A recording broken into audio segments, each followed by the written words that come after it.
Хадан улаавтар барчин харалдаа хондны өвөрт хаврын яргуй хинзэлсэн хангай нурууны үлгэд халахын малчны хүү хөх хоргол дээр унсан хайр хайрын үлгээд хөх Монгол болсон би.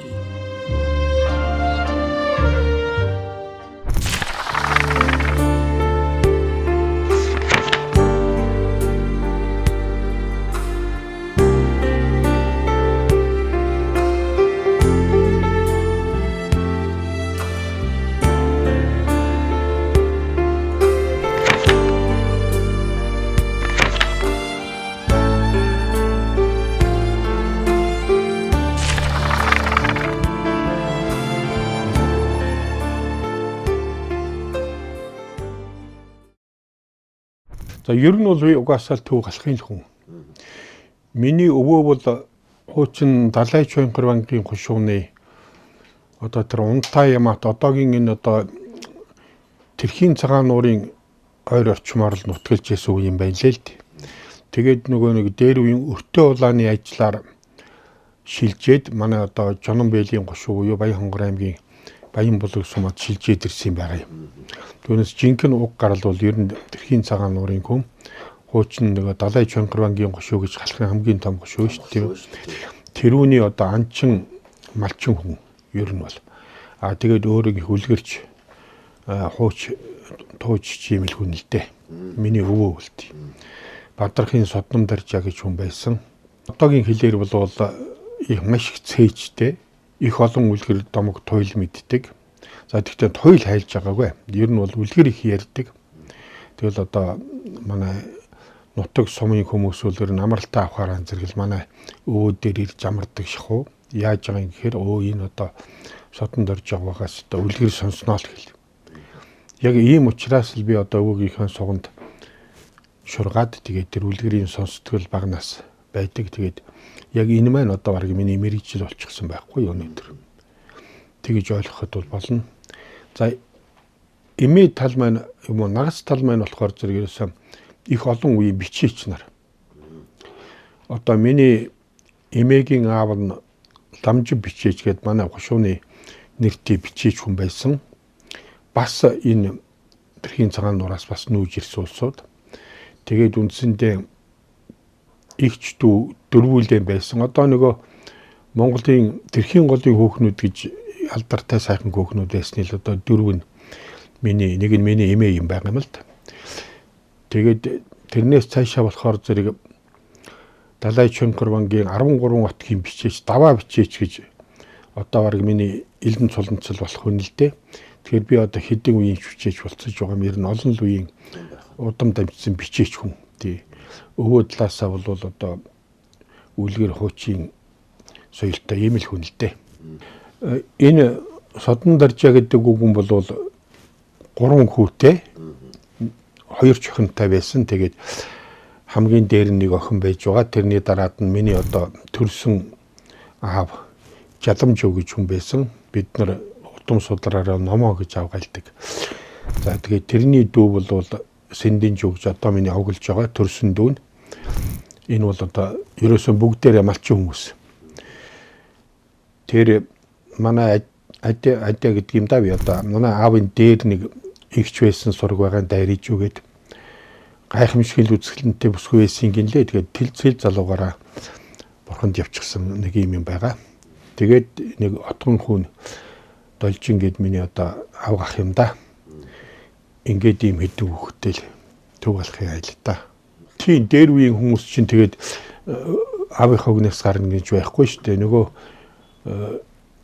3 хүүтэй байдаг ах нь болохоор дүү нь болохоор хүүгүй байгаад байдаг. Тэгээд одоо миний төрсөн ээжийг яг амарч хулахт нь за одоо энэ хүүгээ энд гарсан хүүхдээ чи дүүдээ өргүүлээрэй л гэж хэлсэн юм ил. Тэгээ одоо миний төрсөн нутаг Баян Хонгор аймгийн Баян Булаг сумын Бүлээн гэдэг газар байдгийг. Ингээд би яг л одоо хөдөөний хөх бууцсан тарал мэдлсэн хүн.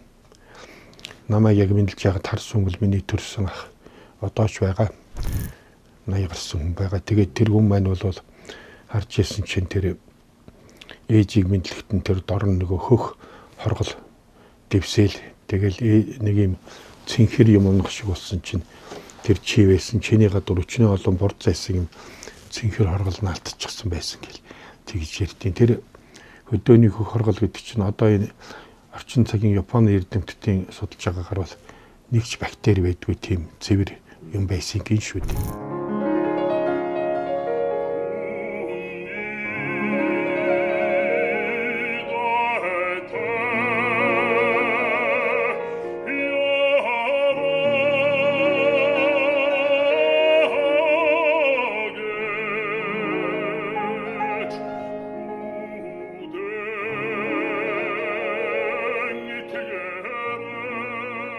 Өөрхөн хөдгөө улс байсан болоод тэр юм уу та хөөрхий миний маавч хоёр бол намайг ерөөсө одоо нөгөө алган дээр товол бөмбөрчих лөө амандаа хийвэл хайчих лөө гэж байгаа юм шиг л арай хитрхийл эрхлүүлсэн юм уу тэгжил өсгсөн юм шиг байл. Тэгэл нөгөө хөдөөний хүүхд болохоор би чинь тэгэл яг л хөдөөний хүүхдийн жамаар л явсан шүү дээ. Хорго шиг хариулаад нүүдлэр нөгөө өөжинд сэгсэн өөжинд өгөөлүүлэл миний одоо тийм шүлэгчгэл байгаа миний яг бага насны шүлэг. Зэрэглэлийн зүг тэмцэх, сүргийн тоосонд, зээрийн янз бүр тэмцэх, улирлын сайханд сэгсэн өөжинд бөөвөөлүүлэн зөөрмөглөд сэрсээр сэгсээтэй хөөсөх насан зүг нь үүж явна. Эвхэж дуустгүй бажигэр дурдан шиг замаар Эрүүлийн тавх шиг 4-5 хайшилтэн энкэл донгол ухаа толгодыг тоолон энэ ямар газар вэ гэж хүү асууж явна. Нэргүй чулуу домоггүй сайр гэж үгүй. Нэг л хэлбэл дуусан тасарна гэж үгүй. Нүүдлийн түрүүнд ачаагдсан ээж нь нүд тайлхын ухааныг зааж явна. Ирээдүйд энэ хүү хэн болохыг бүү мэд. Энэ дэлхийн хаан хүрхийг бүү мэд. Эх орныхоо төлөө хэдэж өгөхөд бэлэн иргэн болно гэдгийг хэлж чадна. Миний үеийнхэн ерөөсөө л тийм байсан. Нөгөө хөдөөний хүүхд болохоор ерөөсөө л чулуугаар тоглоно. Одоо тэгээд нөгөө сонин гачин санагдсан чулуунуудаа түүсээр байтал заримдаа 2 шуудаа болчихно. Тэгээд нүүхээр зэрэг би чинь нөгөө 2 шуудаа чулуугаан авч нүүх гээд унана. Тэгэхээр одоо тэр тэмээний ачаант чинь хэцүү шттэ тийм үү. Тэгэхээр зэрэг аргадаад учир начрыг хэлнэ. Тэгээд дундал сар байгаал нэг хагас шуудыг аваад нүүнэ л дээ. Тиймэрхүү байсан. Тэгээд одоо нөгөө чулуу хормойсоргод миний нэг багын баривч байд юм одоо энд ч байж л бай. Тэгээд тэр баривч бол ингээд юу ч вэ одоо сэмрээд ингээд урагдаад яачихсан одоо чулуугаар л тоглодог нас шүү дээ бидний үе чинь тийм. Одоо намайг 4-р анги төгсгöd Баян булгийн сургуулийн баг сургууль төгсгöd бол баг бүх хүүхэд хөдөөнд гарсан. За ялангуяа охтууд бол ерөөсөө тэгээд шууд цаг үеч тийм байлаа. Тэгээд манай аав хоёр болохдоо зэрэгэл одоо энэ нэг хүн нүуний аавч чинь одоо хүүхдээ нэг алсыг хардсан байлгүй дээ. Одоо манай аав жир бодоход тийм ээ.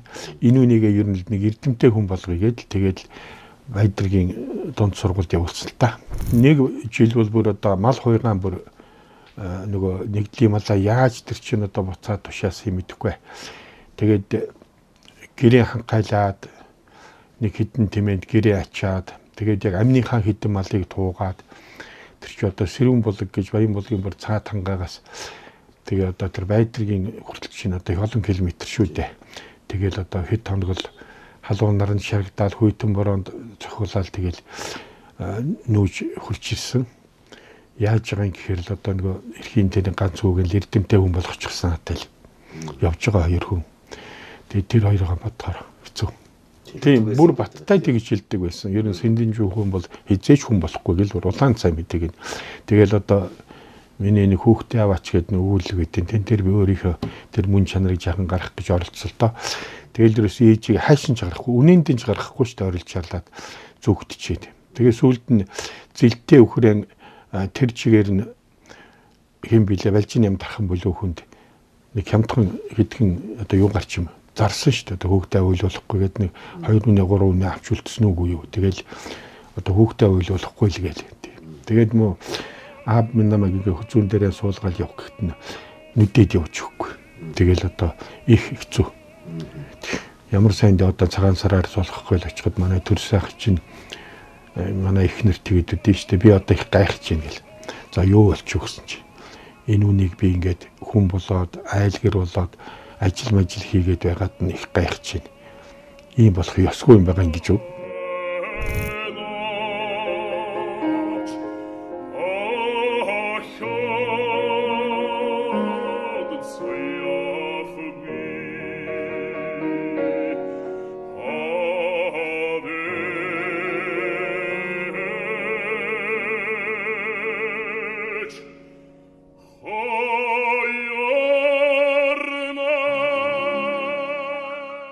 Тэдний ачийг бол юм хариулж барах юм биш. Зүгээр л яг одоо тухайн үед чинь нэг сонин ойлголт байсан юм.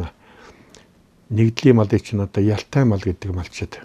Тэгэл нэг иш нэг хург тутаа бол одоо янз бүрийн юмд орчих гээд болдгоо нэг тийм байсан. Тэгээд яг энэ тэгтэл манай нутгийн энэ сэндийн жигдэлж хоёр ямар азтай улс вэ гэдэг тэр ярьж ирсэн шүү. Тийм тэр хүмүүсийн зарим нь ярьж ирсэн тий. Тэгэл энэ дээрэл энэ Улаанбаатар сууршуулах гэж оролдоод малчин хүмүүс чинь готод хэцүү юм. Тэгээд одоо сүүлдээ энэ бүр Чингэлтэй хамгийн эцэст одоогийн одоо энэ юунаас хамаагүй зилүүд сайхан газар нэг газар аваад тэр газрыг би яаж авсан гэхээр нэг хүүхдийн чулуу наадамтай газар байхаар нь бэлэг шигээд тэр газрыг аваад Чингэлтэй хамгийн эцэст шүн унтахад үнэг гоцдог байсан шүү дээ. Чин зэлүүд байгаа байхгүй. Тэнд тэгээд нэг гашаа байшин барьж өгөөд нэг үнэ авч өгөөд хоёр үнэ чөлөө авч өгөөд. Тэгээд нөгөө өдөөний хүмүүс чинь тэр үнэ малтай болчоор их тайвширх юм л та. Тэгээд өнөдгөн саагаад туугаад тэгээд өвөл болохоор нэг өөстөөс авч өгөөд тэгээд готод сууршуулсан. Тэр хоёроо. Оёг баярлсан гөр хиймэн тэгээд гэхдээ би бүр их сайхан ачилж чадсан гэж бодохгүй байна. Ямар ч байсан яг нэг өөрийн хэмжээгээр нэг багсаг. Тэр хоёрын ачийг би хариулт дийлэхгүй л дээ.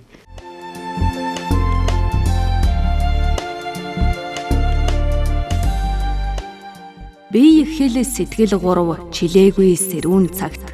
Биер бих цаас гурав илээгүй ширүүн цагт. Үнэн худал хоёрын заагийг тогтоож тэмцье.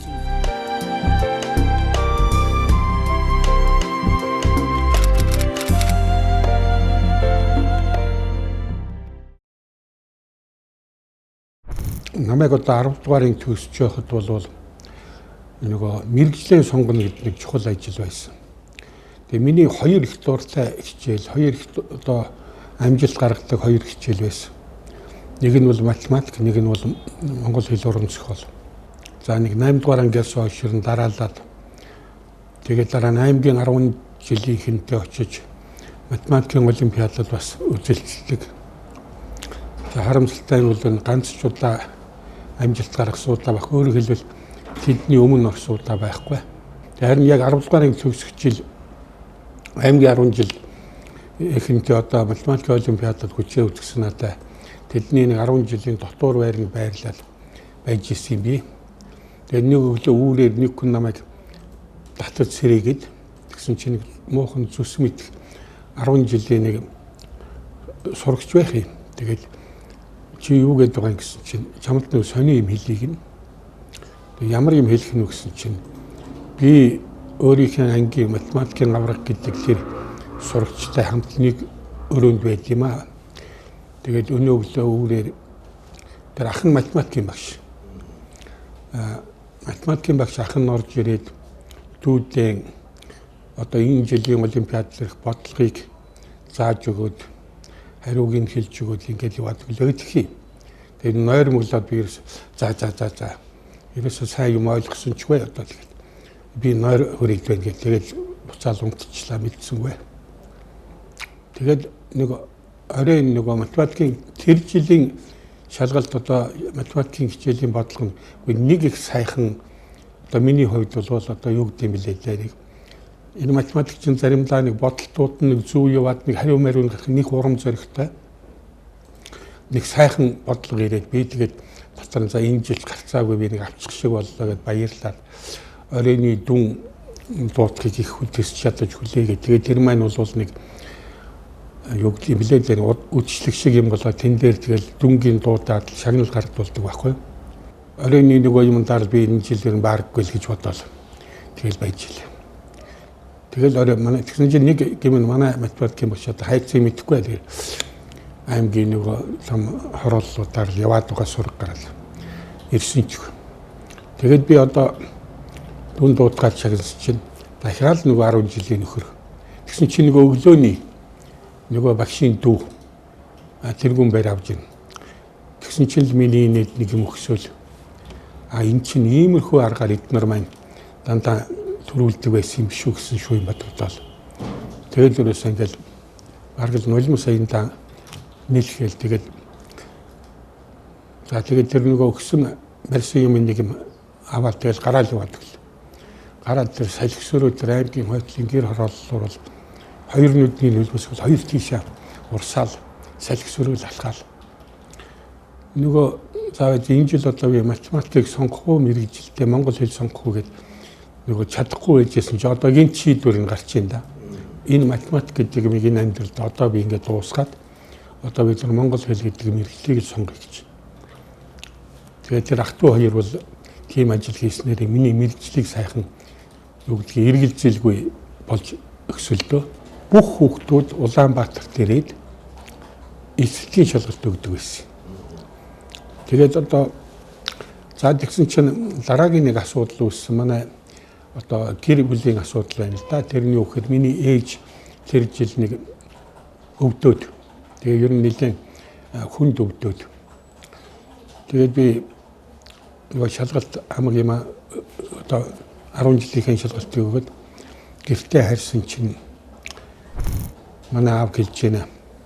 За ээж чинь би юм том тааруухан байна. Тэгээ одоо чи бол одоо ээжийг харах хэрэгтэй болох байхаа. Тэгэл гэлээ. Энэ жил бол одоо тэгээд энэ сургууль соёлд явуулах боломжгүй байна. Чи ашгүй гонцмол төгссөн юм шиг байна. Тэгээд нэг нь Баянмолгийн баг сургуулийн багш хийгээд дөнгөх байлгүй л гэж байна. Болох байлгүй л гэлээ. Би чи нөгөө бас айлын өргөмөл хүүхд болохоор зэрэг бүх юмыг яг өөрийнхөө шийдэхгүй шүү дээ. За тэгээд за одоо яа их үү тэгэл гэлээ. Тэгэл байжсэн чинь нэг өдөр манай аав одоо нэг л чухал ажилтай чухал хүнтэй уулзна гэж яваал өгсөн. Тэгэл нэр оройхон ирсэн. Тэгсэн чинь нутгийнхаа нэг сүрхий лам явсан хүнтэй уулзсан гинэ. Тэгээд одоо миний тухай асуусан юм байна. Энэ хүүхд одоо сургуульд аваад үлдвэл ямар вэ? Эсвэл тэр сургуульд нь явуул дээр өгсөн юм. Тэгсэн чинь нэг өгч. За сэндэн жив чи хүүгийнхаа нэрээд ганц сайн чадах гэж байгаа юм байна штэ. Сүйт хийх гэж байгаа юм байна шүү дээ гэж хэлж. Яаж вэ гэсэн чинь тэр сургуульд нь явуул их сайн юм байна шүү. Гэл тэгж өдөөний улс чинь одоо тэгнэ шүү дээ. Би ер нь хүүгийнхаа амьдралыг сүйт хийх гэжсэн байна. Ерөөсөн болдог хэрэг. Хүүгээ аваад чи готод очоод тэр имэлэг замлгаар нь яваад. Тэгээд одоо сургууль мургуулд нь оруулаад ингээд ирнүүдээ гээд. Маань тийм шийдвэр гаргачихжээ. За би ч бүр л их баяртай байлаа. Яг энэ нөрөөнд энэ тэнхэнд монгол хэл зохиолын тэнхэм гэж байсан. Одоо манай агуу их эрдэмтэн Шадвын Сувсаандан багшаас гэлээд тэгэл нөгөө уран зохиолын багш нар аман зохиолын багш нар болохоор Шанж Мэтвийн Гардам олон жилийн багшлсан уран зохиол аман зохиолын хичээл заадаг энэ багш маань байлаа. Тэгэл дандаа одоо ихэнх нь том эрдэмтэд байлаа да. Тэр цагт бол тэгээд энд бол оюутан болсон юм аа.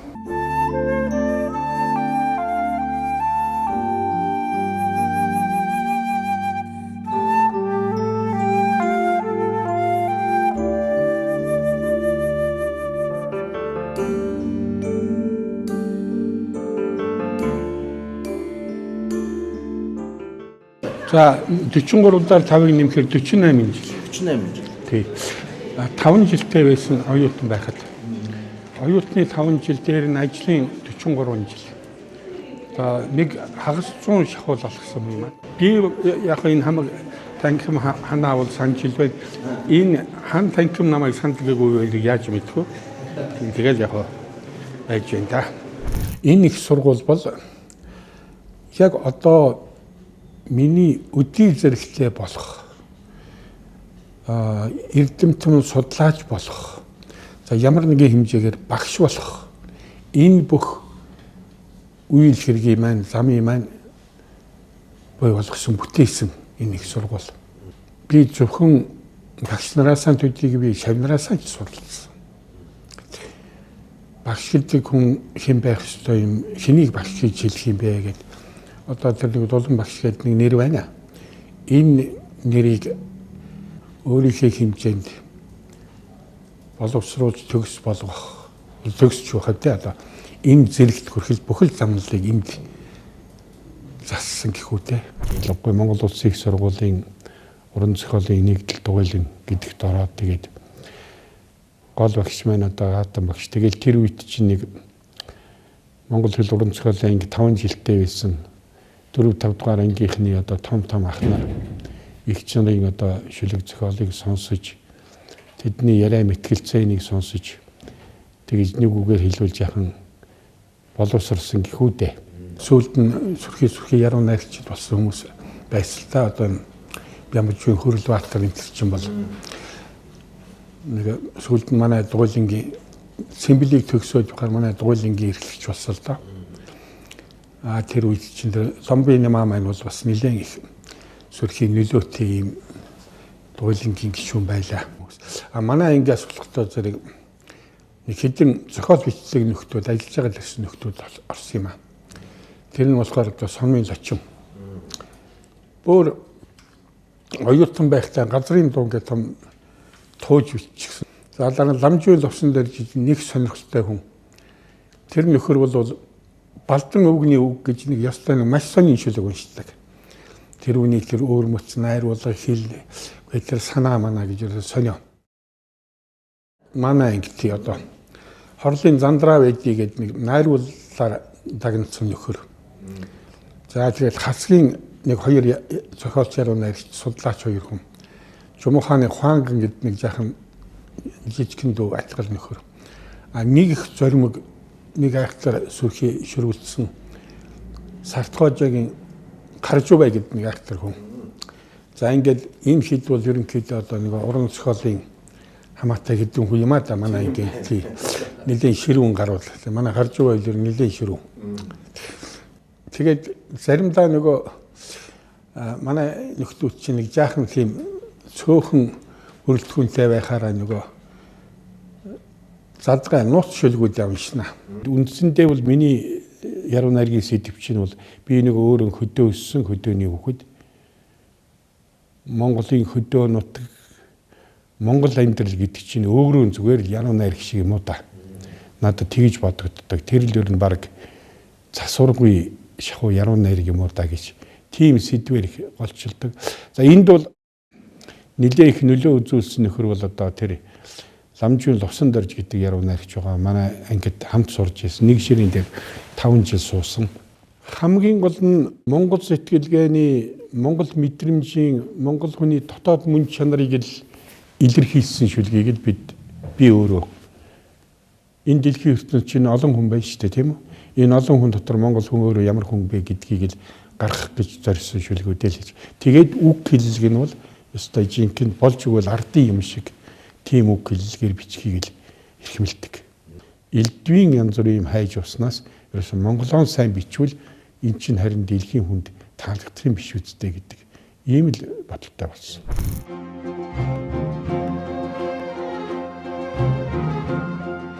Цэлмэн цэнхэртэх чин тэнгэрээс бид цэцэн саруул ухааныг сурдаг юм. Цэлийн алслах энэ талаас бид цэвэр уучим сэтгэлийг авдаг юм. Зогсолгүй түргэлэх мөрөн голоос бид зорьсондоо хүрхийн итгэлийг тунгаадаг юм. Зогсоогоор үүргэлэх уурал уулсаас бид зориг төвчээрийн үлгэрийг сонсдог юм. Цээний ягаахан цэцэг түүнээс бид цээж ариусгах хайрыг олдог юм. Цэнгэлтэй зуны 3 сараас цэл залуугийн эд хавыг мэдэрдэг юм. Сүл татарсан хээрийн намраас гал үзхийн хатууг ухаардаг юм. Цангин мөвлийн цан хүүргнээс цал буурлын намтрыг уншдаг юм. Арвин уудам эх нутгаасаа бид аж төрөхийн жамыг таньдаг юм.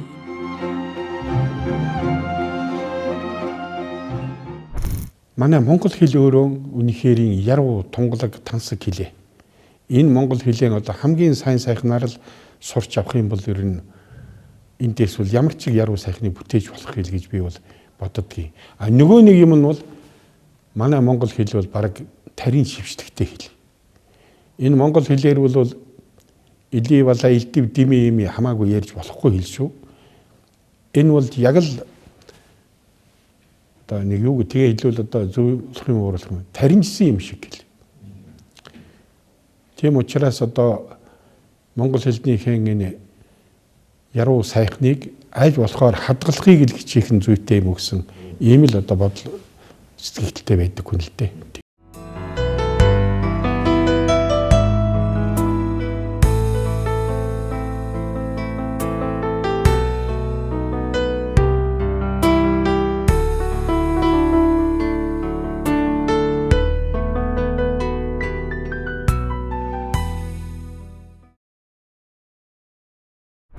Юуны өмнө би нэг энэ мөст сурж байгаагийн хэрэг нэг гадаад хэл сонгох хэрэг болсон. Миний хамгийн дуртай хоёр хэл бол энэ дорн дахны хэлнээс төвд хэл. Ягаад гэхээр миний аав ээж төвд ном уншдаг болсоод дараа нь Франц хэл. Одоо яруу найргийн эх орны.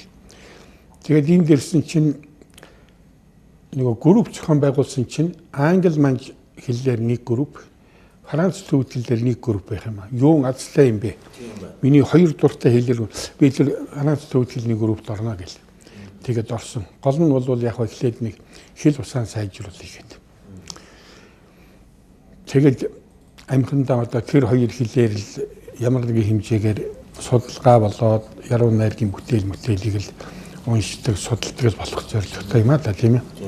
Би төгсөх ангидаа нэг бакалаврынхаа диплом эзлэгчд орос хэлээр бичсэн. Тэр нь орос хэл сайн дээ биш л дээ. Ямар учир гарав гэхээр манай ингээд Валери Шитин ингээд нэг орос оюутан суралцаад яг манай ангийн оюутан. Тэгсэн тэр нөхөр Ленинградын их сургуулийн Монгол судлалын ангийг Мосерийг зэрэг төгсөж байгаа юм гинэ. Тэгээд энд нөгөө диплом хамгаалах болохоор зэрэг монголоор диплом хамгаалах хэрэгтэй. Өнөө хүний маань монгол хэлээр том мар ухан. За тэгсэн чинь өнөө хүн маань монголоор диплом бичих гэсэн чинь нэг л жаахан хүнд болоод Шитиний битээр оюутны 1-р 5 давхартлуу 4 давхарт нэг өрөөнд ороод хоёулахна. Тэгээ хоорондоо ярилцаад за чи монголоор бичих гэж байгаа юм бол би яг чамд жаахан туслая. Тэгвэл би орсоор бичнэ. Тэгээ чи жаахан тусал гэх. Тэгээ хоёулаа нэг нь орсоор бичдэг хүн болоод нэг нь монголоор бичдэг хүн болоод харилцсан биедээ туслаад тийм учраас тэгсэн чинь өнөөдөр чинь бүр одоо энэ их сургуулийн монгол хэлний анги төгсөж байгаа оюутан чинь хөөш орсоор диплом биччихээ. Тэр үед нь орос хэл чухал юм байгаагүй. Тийм цаг үеийн тийм байсан. Чухал суйдийн маягийн болоод явчлаа. Тэгээ яг тэ ашигтай сайн юм болохгүй юу. Тийм. Тэгээ дээр нөгөө төвд хэлтэй хамаатай юм эсвэл учраас тэр академийн яасан шахтар судалдаг болсон юм. Гонгоргоч намайг авна гэдэг. Тэгээд энэ Батмунх захирал байсан тэр үед. Нөгөө том дарга байсан. Тийм, Жамбын Батмунх. Батмунх захиралаар ороод энэ төгсөх ангийн оюутнаас энэ хүнийг би авах гэж байгаа гэсэн чинь Батмунх захирал жишөө харчаад хөдөлж өгөхгүй байна гэж нэг тэгэл. Гэхдээ одоо жаахан наашаа харж шүү, наашиж जैन гэж тэгээд яриад байсан. Гэсэн чинь үнэн сонирхсан бас намайг авна гэж. Ягаад гэхээр нөгөө улсын шалгалтын комиссийн дарга нь үнэн сонирхны ихэд жинхэнэ хэрэглэгч орлогч дэлийг багш байсан. Гэсэн чинь би нөгөө орсоор диплом хамгаалаад гэсэн чинь нөгөө дэлийг багч. За энэ хүүхдийг л үнэн сонирхнд авъя гэдэг. Юм бичих хүүхд байна. Хэл мэлч лот юм гэж ямар юм лот юм байх вэ? Тэгээд байжсэн чинь тийм юм байхгүй. Энэ хүүхд ерөөс сургуульд аавна гэдэг. Ялангуяа тэр үед манай Тинкмийн хэрэглэж байсан Гасбатар багш. Тэгээд манай Лусанж багш. Хоёр болол дээд улс орлын хорондор одоо нөгөө дасцидын багшлаар тавьж ороод. Дээд улс орны тэргүүн лид дарга байлгүй юу лээ. Том ажилд байсан. Тэгээд сүүлд нөгөө сургууль маань дийлээд тэгээд намайг сургуультай багшаар авахар болов. Хамгийн гол нь за одоо би яг юу судлах вэ гэвэл энэ манай муу Лусанд орж өгч тайлбар монгол хэлний чехэд оромжуулсан. Намайг монгол хэлээр явуулах гэж их оролцсон. Тэгээд би над болохоор энэ Монголын аман зохиол, уран зохиол гэдэг юм татаад ерөөсөө болж өгөхгүй.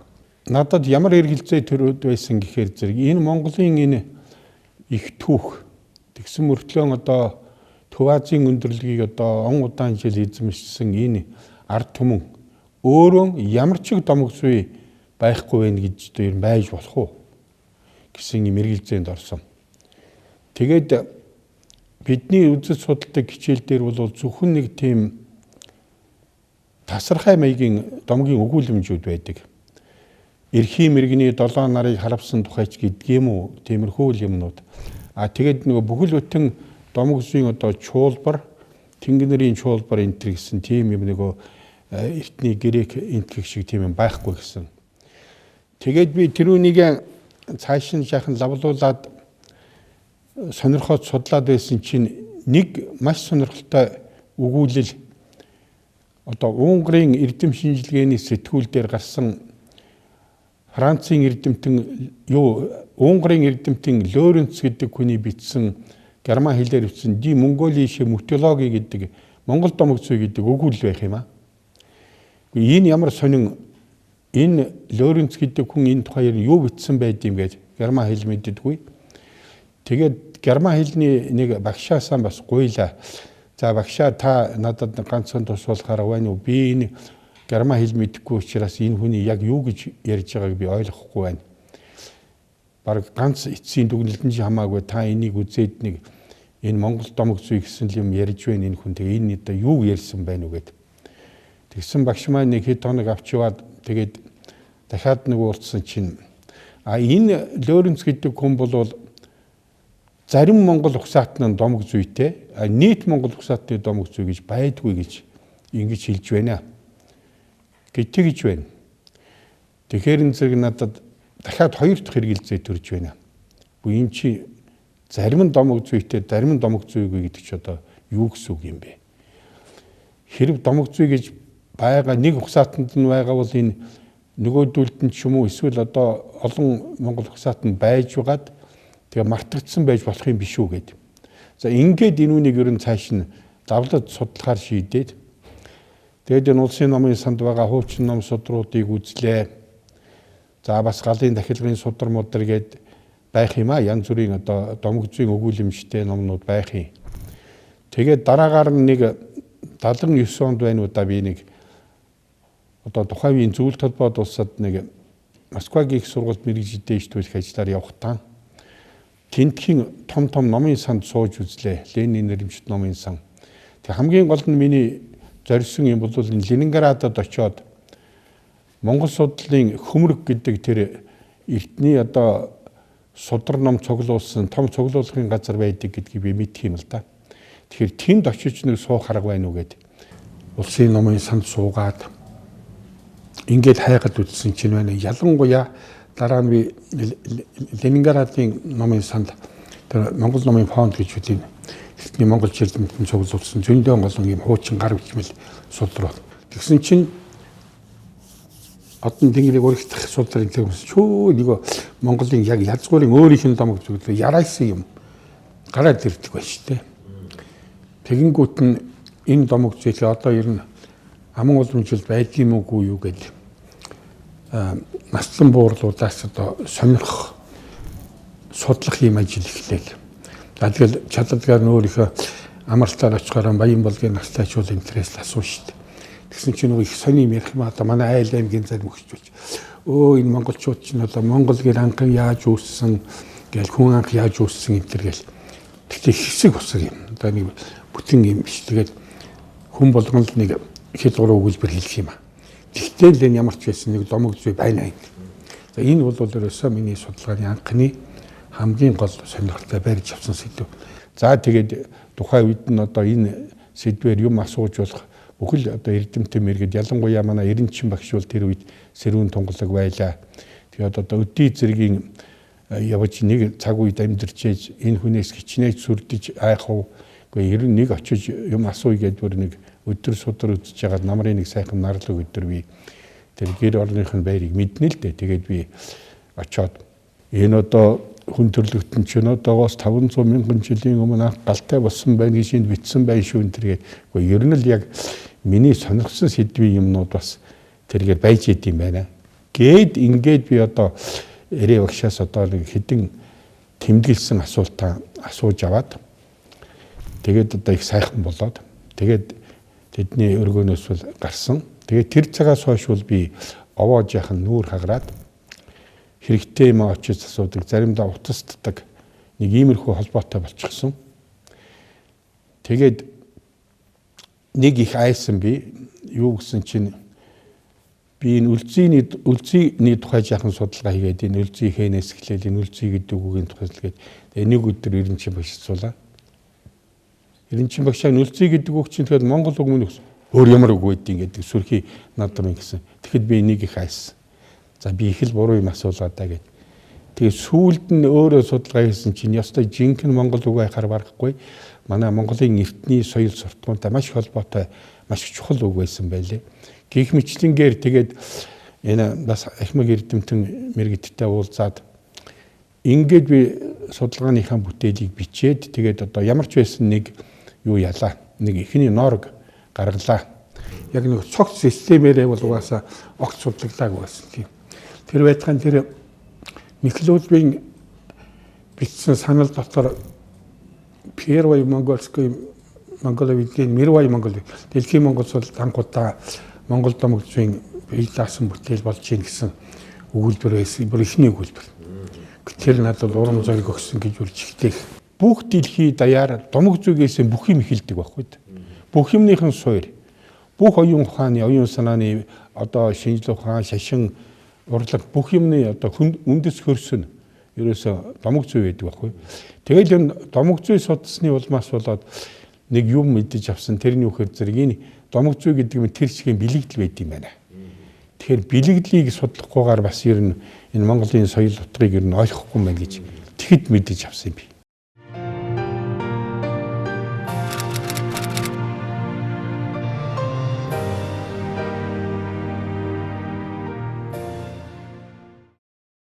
Одоо ёстой нэг социализмын хар хяадал гэж одоо чинь эднийхний энэ жинс ч юм бол энэ цэнхэр номын жинс яваазар байна. Энэ одоо жинхэнэ тайж хүний жинс шүү дээ. Тэгэхээр энэний дэргэд ч өөрхий зайлуул да энэ тайжийн хүүхэд банд тайж гэдэг хүний удам. Тэгээд энэ ямар ч байсан яг нэг ийм жинс шиг юмтай л байсан юм билээ хөрхий. Энэ миний өвөгийн жинс. Энэ манай энэ эхнэрийн өвөө банд тайж гэдэг хүний жинс. Эдний аавч одоо тайж удамтай хүн.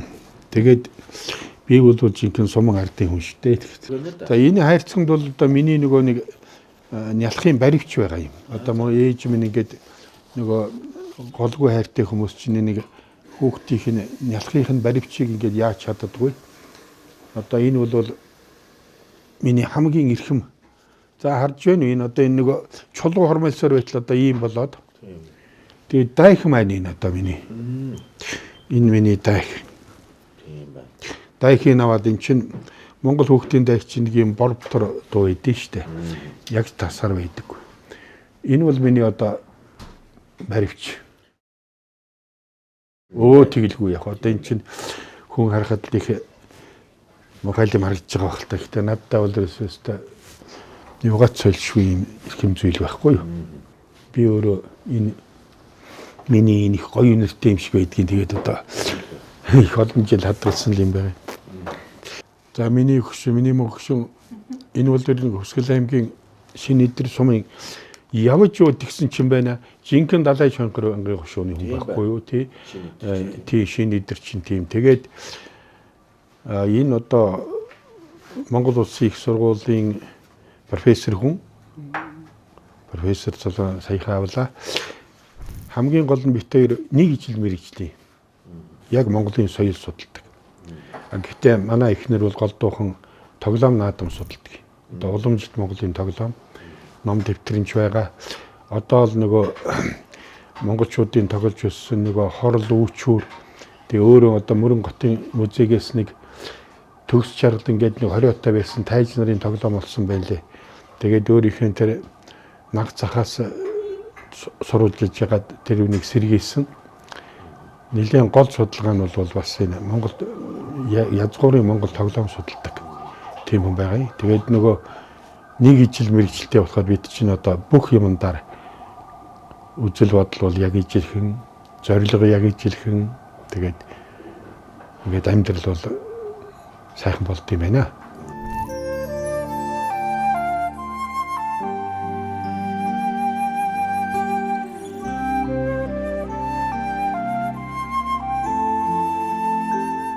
Энд миний сэтгэл буй хайрт хань нандин бэлгтэй. Твийг хомонсон эзэн дээдсийн тэнгэрийг холбосон угсаа байдаг. Олхонууд боржгдын алтан хэлхээнд оосорт нь оролцсон миний бие байдаг. Нэрс алгалсан хангаан охин нэр нь хүртэл нандин байдаг. Цүүчин тунгалаг булгийн ундраг шиг сүч сэтгэлд амраг минь байдаг. Айн цорхоод үзэгдсэн буг нь охиноо хармалсан лус байдаг.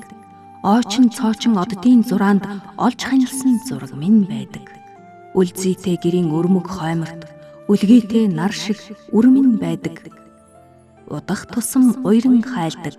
Учрал ерөөл уйхан байдаг. 8 амтад мөнхийн аршаан шиг нандин эрдний хань минь байдаг. Наран сарны солилцол дундуур насны зөрүүгийн хайр гэж байдаг аа.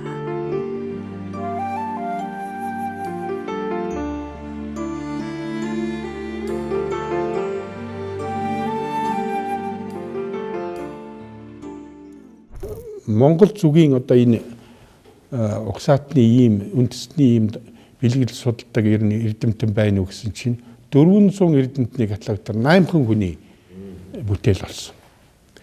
Ер нь баг судлагдаагүй юм байна. Мөн тэр үед Оросд ялгаагүй нэг судлагдаагүй юм байна. Тэгэж би шинэ ухааны докторийнхоо сэдвийг бол гаргаж авсан юм а. Хамгийн энгийнээр хэлэхэд байна штэ.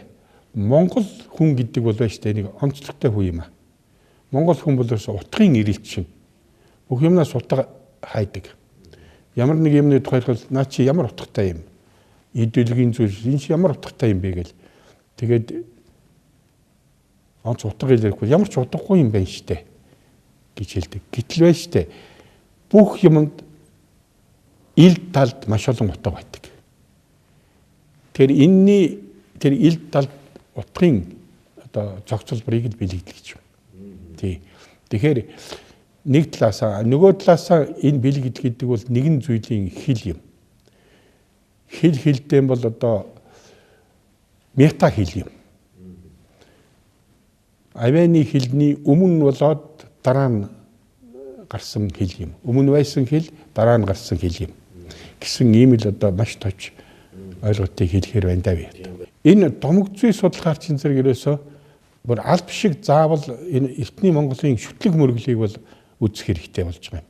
Би домогцүйхийн эхэн дээр тэр Монголын одоо цалиг шүтлэг, онгон шүтлэг тэгээд нөгөө сүлж шүтлэг энэ бүгдийг судлах хэрэгтэй болсон.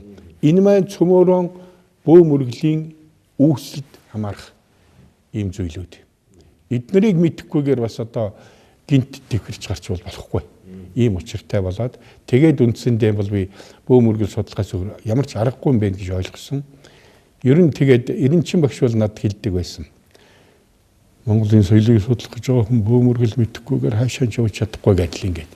Тэгээд тэр бол яг үнэн байсан байлээ. Тийм учраас одоо би тэгээд гарцаа байхгүй. Тэгтэл нөгөө бөө мөргөлийн чинь социализмын үе судлах боломж ер нь байгаагүй. Яг жинхэнэ харын бөө гэдэг чинь харын бөө гэдэг чинь бол яг удам дамжсан бөө гэсэн утгатай шүү дээ. Тэр яг одоо язгуур харын бөөнөрт бол өөрийнхөө ямиг цэврээр авчилсан улсууд байна. Страсбургийн их сургуульд бол би яг энэ бөө мөргөлийн тухай ер нь нэлээд хэдэн цуврал лекц уншсан.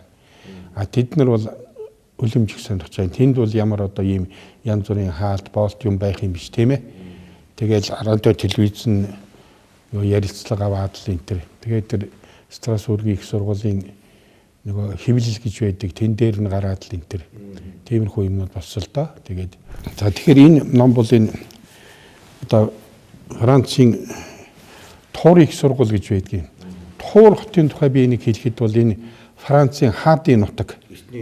Одоо ерөөсө Францын хаадын нэг ордон Франсуа нэг хаан энтерээс өгсүүлээл одоо тэр Францын хаадын хамаг цайз тэнд шилтгэн тэнд байдаг. Энэ Францын гүний нутаг. Язгууртны гүний нутаг. Нөгөө Францын агуу соёнгийн гэрүүлэгч Франсуа Арамплегийн нэрэмжтэй их сургууль. Энэ их сургуулийн антропологийн профессор Изабель Бянки гэж хүн. Тэр барууны ертөнцийн нэг сонин антропологийн сонирхолтой хүн өөрөндөө дүүрэн барууны ч одоо бараг хүн болгон шиг ямар нэг хэлбэр сонирхдаг. А яг антропологийн мэрэгжлийн профессорын орон тоондоор жишээ нь манай Изабель бол 400 орчим хүнтэй өрсөлдсөн байх. Тэгээ орон тоонд ганцаараа тэнцсэн байгаа юм шүү. Тэгээд Легоны одонтой юм эрдэмтэлтэй. Тэгээд энэ хүн маань бол манай Монголд ирэх шалтгаан ямар учир байсан гэхээр нөгөө миний урд нь багшлах гэж очиод хамтарч ажиллаж байсан тэр Нантерийн их сургууль дээр Парисын хаяагт алдарт эдэмтэн Роберт Амион, Мари Доминик Ивен энтрийн тэ хамтраад би тэр Монгол Франц тойл хийх ажил дээр сууж ирсэн. Тэгсэн чинь нэг өдөр нэг эмэгтэй ирд юм а. Тэр хүн хаанаас ирж байгаа гэсэн Страсбургийн их сургуулиас ирж байгаа гинэ. Тэгээ ямар хэрэгээр ирж байгаа гэсэн би одоо Францын дарсны соёл судалдаг хүн. Одоо Францын дарсны их орн шүү дээ тийм. Тэгээд энэ дэлхийд дээр ямар гэж одоо дарс маягийн юм байдаг гэсэн чинь Монголд нэг айраг гэж нэг сони юм байдаг гинэ. Тийм. Би энийг судлах санаатай. Надад туслаач гэсэн. Энэ хүнтэй танилцсан энэ одоо Монголоос ирсэн багш байна гэж тэгэд танилцсан янга. Тэгээд Монголд би хэд хэдэн удаа ураад энэ болгоны сайхан сумд малчин айлд тэр чинь ер нь 10 хэд удаа ирсэн байх шүү, их олон удаа ирсэн. Тэгээд харилцсан одоо юу гэдгийг эрдмийн ажил хийхгүй юу. Тэгээд миний талаар их сонирхдаг энэ төр бас манайд очдог амьдардаг энэ төр байлаа. Тэгээд нөгөө Страсбургийн их сургуультай намайг урьсан чинь тэр хүн урьсан юм л та. Тэгээд Страсбургийн их сургуулиас би нэг Бонн их сургуульд одоо нэг Монголын өдөрт очих гээд ингээ галтрэгний буудалдаар гаргаж өгөөд гэж яах та өнөө Изабель чинь тэгж байна. Гэхдээ би ингээд таны тухай нэг ном бичих санаатай гин.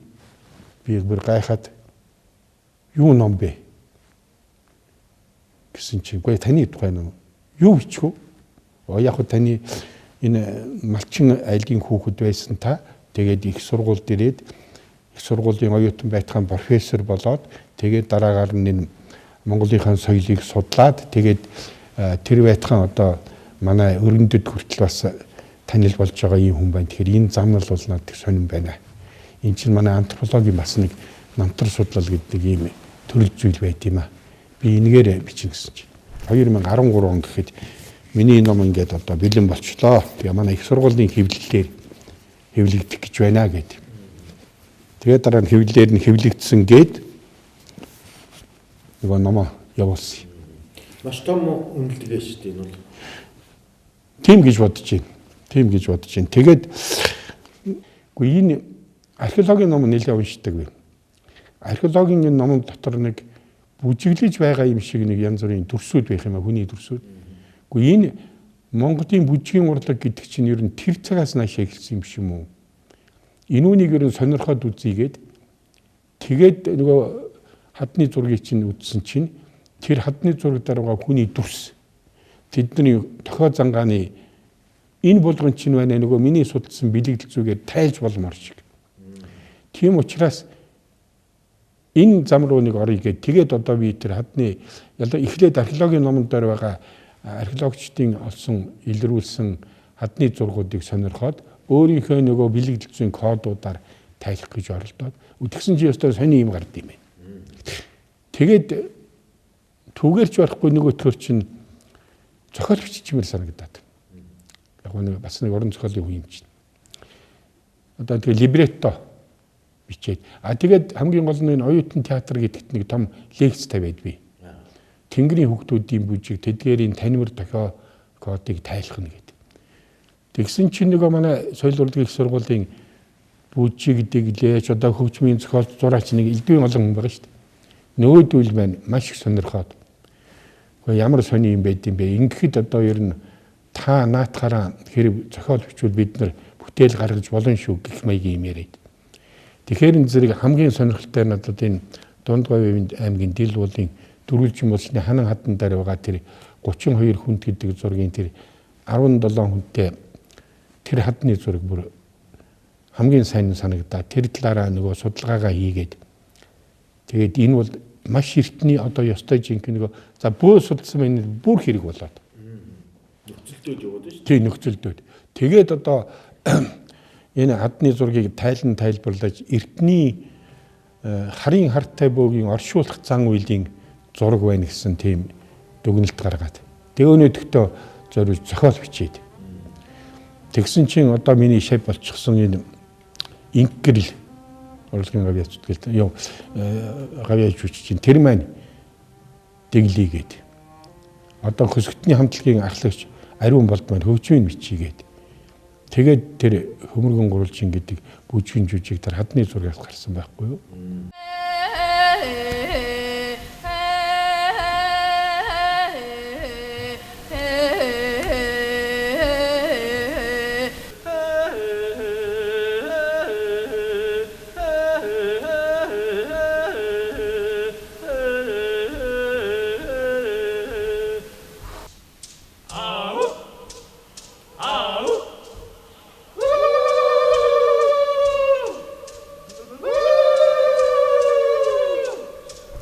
Тэгэхээр би бол тэр нүүдлийн иргэншил гэдэг юм байдаг гэж үздэг хүн.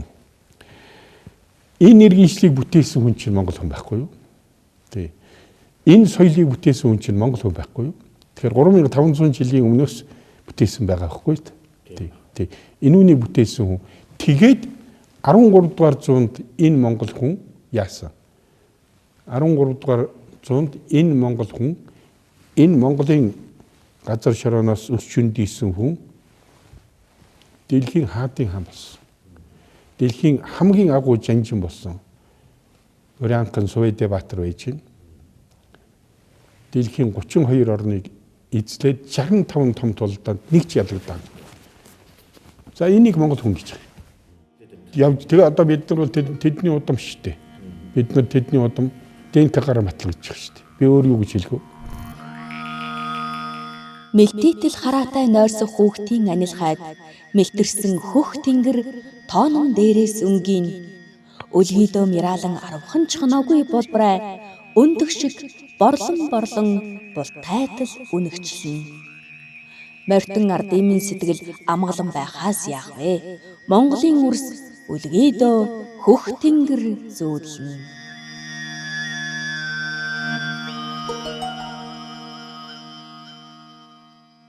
Угаасаа Франц хэлэнд их дуртай. Тэгэл оюутан байхдаа Цэрэн Долгор гэж Франц хэлний багшаар заалгасан. Манай Франц хэлний групп их. Тэгээд дээр нэг сони үйл явдал болсон юу гэхээр зэрэг намайг бараг төгс курст байвуу нэг 2 Франц оюутан ирээд бидний амьдрал дээр 5 давхарт байрладаг. Нэг нь Жулиета гэдэг нэг хүүхэн, за нэг нь нэг сахалтай залуу хэм билээ мэдэхгүй. Тэгсэн чинь тэр Жулиета болохоор зэрэг януу найрчгүй юм байна бас өөрөө. Тий. Тэгээд өнөөдөх нөхөртэй чинь би танилцаад. Тий. Одоо утга зохиол. Тий. Утга зохиолын талаар юм асуух барих. Тэгээд Франц хэлнийхээ бас мэдлэгийг жаахан жоохон дээшлүүлмэх санагдал.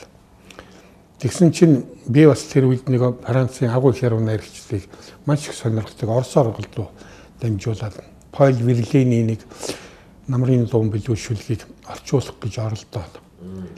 Тэгээд тэр үнийг нөгөөт чинь бас хальтгуулт ингээд сонирхуулаад тэгээд ямар нэг хэмжээгээр холбоотой болохгүй юу.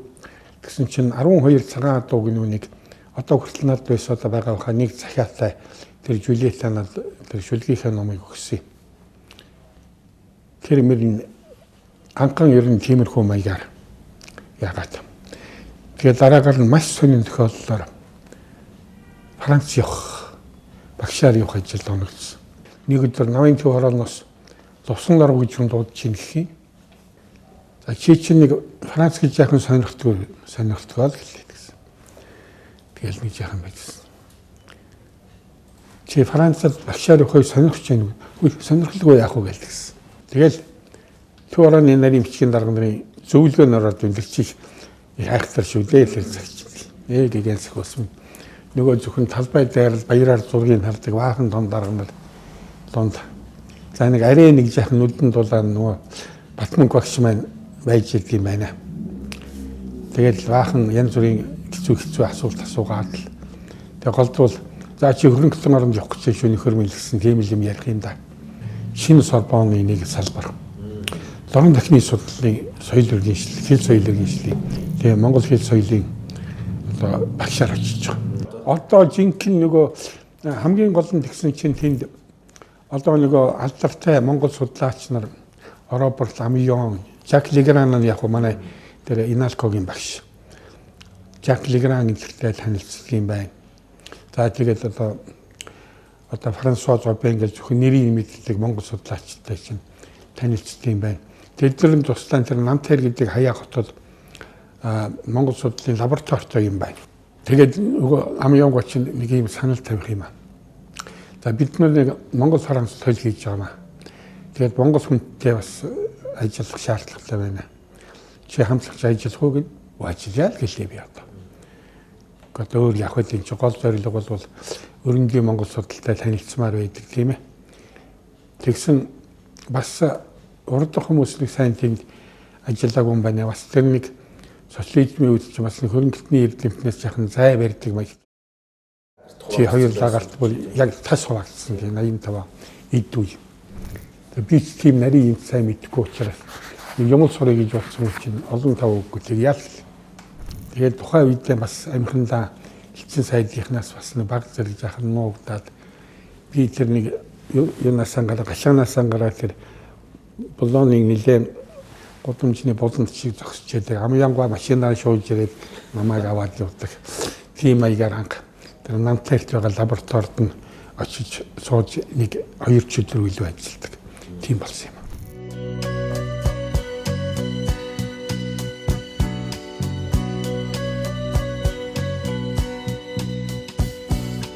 Et si tu n'existais pas, dis-moi pourquoi j'existerais. Pour traîner dans un monde sans toi, sans espoir et sans regret. Et si tu n'existais pas, j'essaierais d'inventer l'amour. Comme un peintre qui voit sous ses doigts naître les couleurs du jour et qui n'en revient pas. Би юу гэж бодсон гэхээр за энэ дэлхийн соёл иргэншлийн өлгий энэ нутагт ирж байгаа энэ хугацаагаа би маш үр дүнтэй өнгөрөх хэрэгтэй. Юуны өмнө одоо энэ Франц хэл гэдэг юмыг би чадлаараа сурах хэрэгтэй. Ямар чадлаар вэ? Дараа нь бол өөрийнх нь хэдэн үр хөвгттэй энэ Франц гэдэг орны соёл иргэншилтэй бол бүр байдаг чадлаараа танилцуулах хэрэгтэй гэсэн ийм л хоёр зорилго тавьсан. Тийм учраас би одоо хагас сүлийн соёлоор болонгууд л унтж байгаа хүмүүсээ хууталтаж босгол аваад гараал нөгөө нэг юуны билээ нэг дөрвөлжин гайд байт юм аа юуны ногоон гайд тэрүүнийг аваад тэгэл гэр бүлэнд дагуулаад ингээл нөгөө 5 оттой тэмдэглэсэн Эвлийн цамхаг ялалтын хаалга гэл тэр нөгөө Парисын дахилсан тийм энэ бүх 5 оттойгоос нэхлээл 4 оттойгоор болдог бүх Парисаар хүүхдүүдийн гэр бүлэнд дагуулж явуулсан. Өөрөөр хэлбэл дахиад би хизээ ирэх юм бүү мэд. Бүр ирэхгүй ч юм билүү бүү мэд. Тийм учраас нэг ирсэн дээр л одоо энэ Парис тэгээд тэр бусад хотгуудыг бол чадлын хэрээр л одоо үзэж харъя өр хөвгттэй үзүүлээ гэдэг. Энэ маань бас одоо өр хөвгтүүд маань ч гэсэн хэрэг болсон.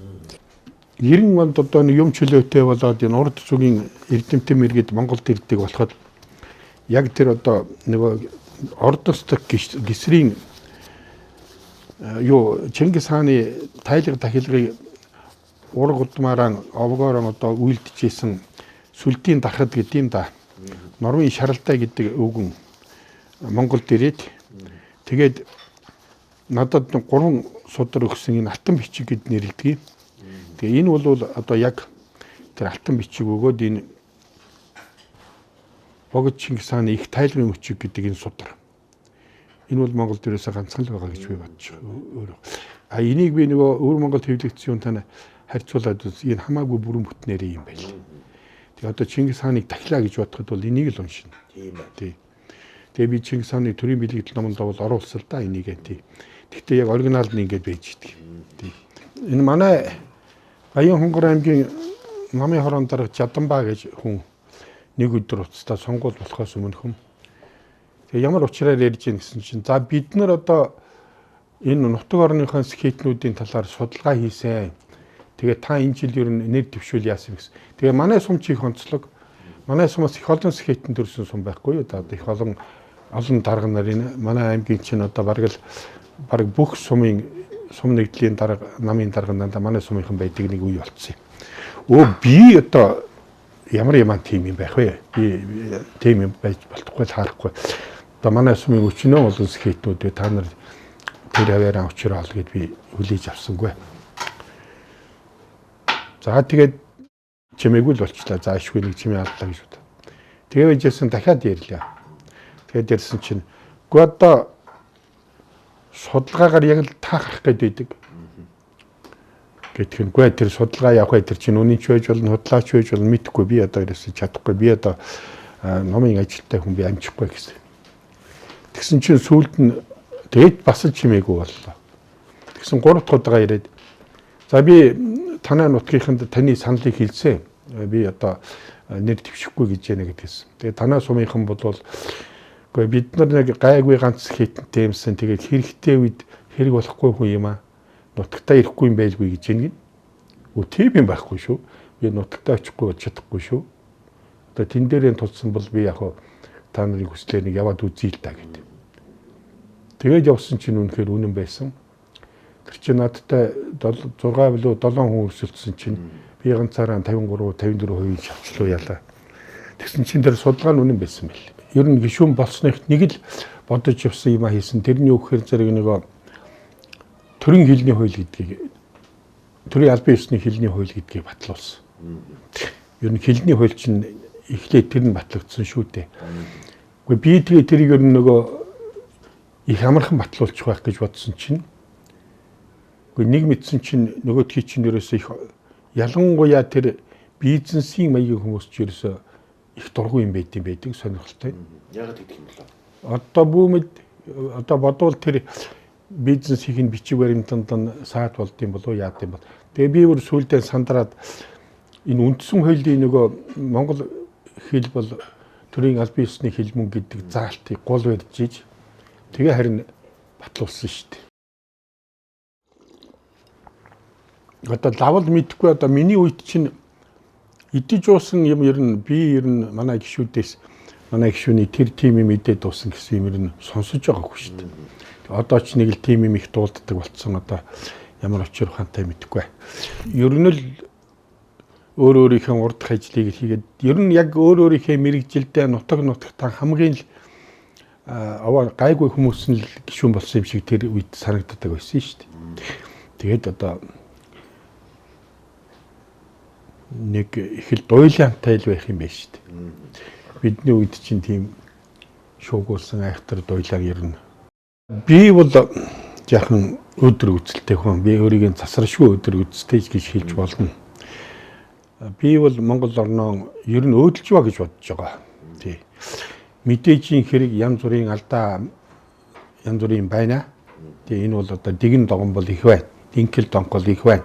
Гэхдээ л ямар ч байсан улмал өдөр болгоно л өөрчлөгдөж байгаа гэж би бодож байгаа. Нэг ялангуяа би хойч үедээ итгэж байгаа. Залуу үедээ би маш их итгэж байгаа. Одоо би бас нэг 5 хүүхэдтэй хүн байж штэ. Эдгээр чинь нэг үе үеийн хүмүүс байна штэ, тийм ээ. Энэ үе үеийнхэн хүмүүсийн энэ хүүхдүүдийн ер нь хандлагыг хараад байхад бол сайхан цэвэр шудраг залуучууд Монголынхаа түүх соёлд их дуртай хайртай залуучууд гараад ирсэн байна шүү. Тэгэхээр эднэрийн үе бол бас Монголын ирээдүй сайхан болох тийм гэрэлгээ мөн гэж би хардгийг. Тийм учраас бол би өөрөө бол юу гэдэг итгэлтэй гэдэг юм уу бадрангуй үзэлтэй байж байгаа. Тэгээд ер нь чиг манай Монгол улс бол сайхан уран дипломат аргатай л байх хэрэгтэй. Уран дипломат аргаар эх орноо одоогоор ч гэсэн манай гадаад бодлогочийн тунд ажгүй бодлого байна шүү дээ, тийм ээ. Иймэрхүү маягаар тий. Одоо энэ хоёр хөрштэйгөө ч гэсэн их сайхан уран дипломат бодлого баримтлах хэрэгтэй. Гадаад ертөнцийн банкын тааруулга гадаад ертөнцид хэрэгтэй. Тэгэхэд бол бидэнд бол их сайхан ирээдүй байгаа гэж бодоод байдаг. Би одоо яах ч аргагүй одоо нөгөө цаанаасаа өөрөө сонгоогүй томилолтоор ирээгүй. За хэрэг томилолтоор ирсэн бол өстой өвөг дээдсэн томилолтоор л ирсэн байдаг болов.